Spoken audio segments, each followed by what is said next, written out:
Alright, so magandang araw po sa atin lahat para po sa ating Bible Knowledge of the Day. Dito po muna tayo sa Proverbs chapter 3 verse 13. Sabi ng Bible, "Happy is the man that findeth wisdom, and the man that getteth understanding." Ito po ay sulat ni Hari Solomon na alam po natin na si Hari Solomon po is the wisest on earth ever lived. Kung meron man pong kapanipaniwala sa lahat, patungkol sa wisdom, wala na pong iba kundi si Hari Solomon, because siya nga po ang binigyan ng Panginoon ng wisdom na wala na pong tataas. At dito po sa Proverbs ay sinulat niya po dito ang mga prinsipyo niya patungkol sa buhay na ito.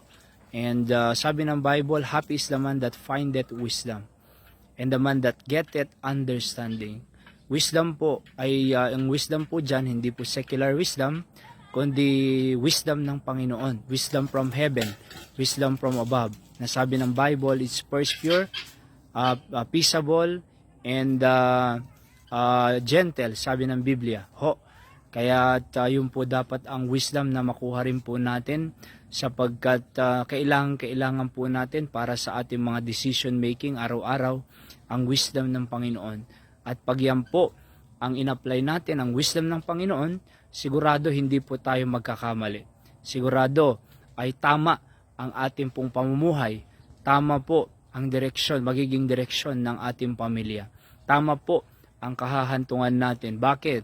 Kasi the wisdom of God is absolute.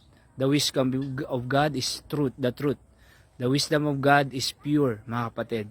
Kaya mamumuhay po tayong pure from the sin of the world. Hindi po tayo ma-impluwensya ng masama.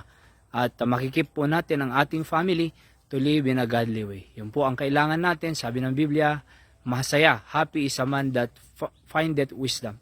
Bakit siya masaya? Kasi meron siyang wisdom ng Diyos.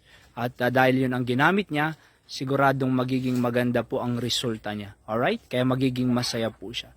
Alright? So yan po ang ating daily words of encouragement. Ngayong hapong ito, pagpalain po tayo ng ating Panginoon.